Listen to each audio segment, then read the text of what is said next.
Okay, so in this tutorial, I'm going to be showing you how to quickly prepare your Next.js application for Docker. So let's get started.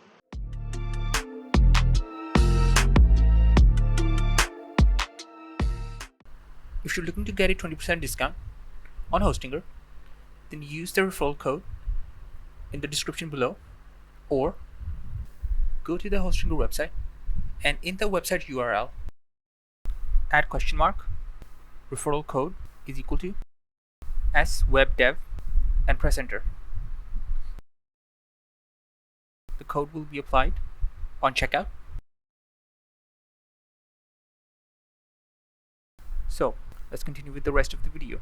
So I want to start off with showing you that we don't have anything here, and you can also use this container app, and this is easy. If you go in here, you will see this container tools. Okay, and this is what you need to get, and you also need to install Docker, and then you can see all of your Docker files like the container and images here. Okay, so you can just tell the AI, for example, to do certain things to get your project ready for Docker by giving it this prompt. Now, by telling it to do this, it will look at the project and create this accordingly. And you can even specify this more. Do this according to the project. I'm using Antigravity. You can use Copilot if you want. It doesn't really matter. That choice is up to you. But I'm using the high version because I just wanted to do a good job on the first try. So I'm going to send this. And I'm using fast, by the way, because I just wanted to quickly do this. If you want to update the project itself, then you usually use the planning option, because through that, then you can keep track of certain things. Okay, so now it's created it, and what it's done is look at all of these files. Okay, and there is one problem, one small problem. I'm not going to fix it intentionally. It's related to the env, because you have to add that yourself, because AI, at least in Antigravity, it cannot look at files that are in your git ignore. Okay, so that's why this one is excluded, but I'll show you later how to add that manually. But right now it has looked at all of the files and it's created 3 files. Okay, and I'll be explaining each of these, and it's telling to run this command, which is the basic command to start your container. Okay, so I'm just going to copy this and paste this in and run this, and while it is running and starting, I'm just going to explain everything. So in the Docker compose file, what is happening here is in the services, you end up telling it what the service is called. First one, so we're calling this one web, and you can name this whatever you want. For example, if you have a merge stack project, you have a client and server folder. You usually name these client, and then you create another one called server to handle the backend. So this is called web, and we're telling it to use this Dockerfile to build the project. We're telling it what the ports are, we're telling it what the environment variables are, and we're telling it to restart unless this is stopped. Okay, so the next one is the Docker file, and I'll actually explain this one later. This one is just a Docker ignore file. So what does this one do? What this does is basically just lists all of the files and folders that you don't want Docker to add into the project. Okay, and usually these are the gray ones like you're seeing here. Okay, these are usually the ones that get added into this. So the next one is this one, and I'm actually going to accept these so that I can clear this, accept changes. Okay, so the first one is adding the Node.js. Okay, and this, I'm actually going to close this so you can see more, and this is assigning a label to it. Okay, so we're basically just calling this node version that it will install as an image base. Okay, and then we're saying from the base, which is the node that you have installed, which is version 20, we're going to call it deps. So we're putting another label here, and we're marking it basically that this is to the point that we've done this. Then we're doing this. So I'm not 100% sure what this is doing. From what I have understood, is it's running a Linux installation. What this Linux installation does is, unlike Windows, where it already has certain things like C, C++, and all of that installed, and it understands that and runs that properly. What is happening here is that because Linux does not have a good understanding of C++ or the C language, it's installing something that does that for us. So this is some kind of C package, basically. Then we're telling it that the working directory that we're going to be working with is /app. So it creates a /app folder, you could say. Then we can install our project inside this app folder. Then what we're doing is we're copying the package.json package-log.json files into this project.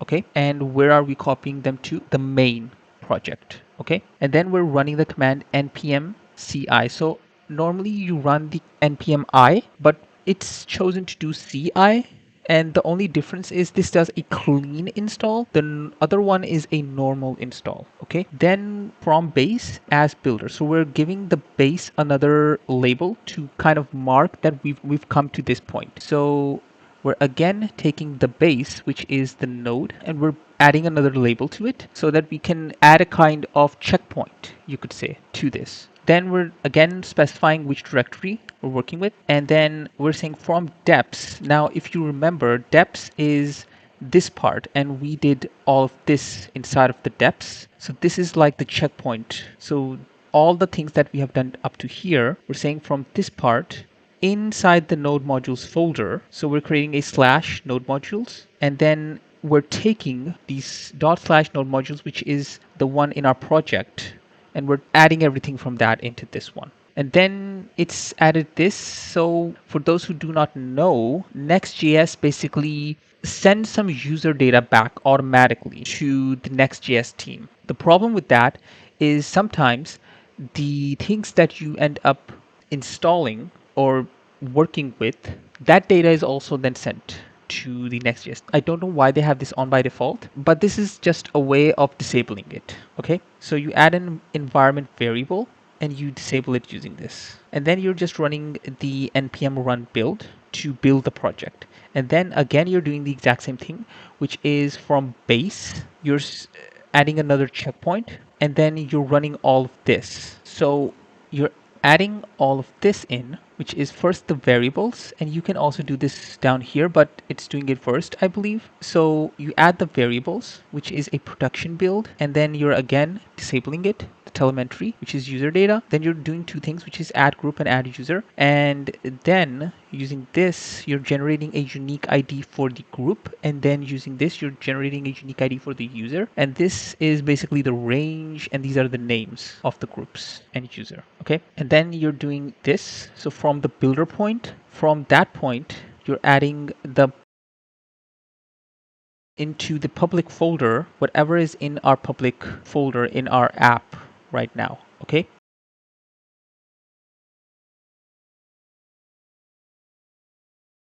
And then again, from the checkpoints, you're basically doing all of this. You're copying what we did in the build part, which is this, okay, into this. And this, I believe, is just this part right here, specifying the user and the group. Okay. And then we're just specifying the user to tell it what the user is. And by the way, this part is like security, for security reasons. That is my understanding of it, that this is for security reasons, so that your app is secure.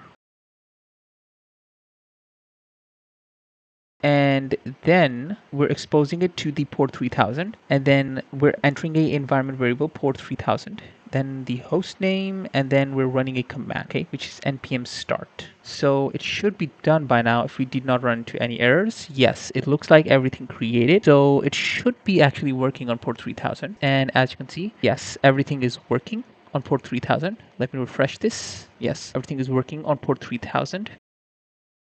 I actually added a environment variable in this project. So this is the environment variable. And in the page.tsx part, I added this line. So this is just getting the environment variable and putting it here, which should be visible down here. So it is not. So the reason for that is that the AI cannot access what is in my environment folder because it is a part of the .gitignore. So it cannot access anything that is a part of the .gitignore. It cannot look at that. So in your Docker files, what you're going to do, I believe you can add it here. So here we're going to do env Okay. And then I'm gonna go into this. I'm gonna basically just copy all of this and put it here. And I'm gonna remove this and this.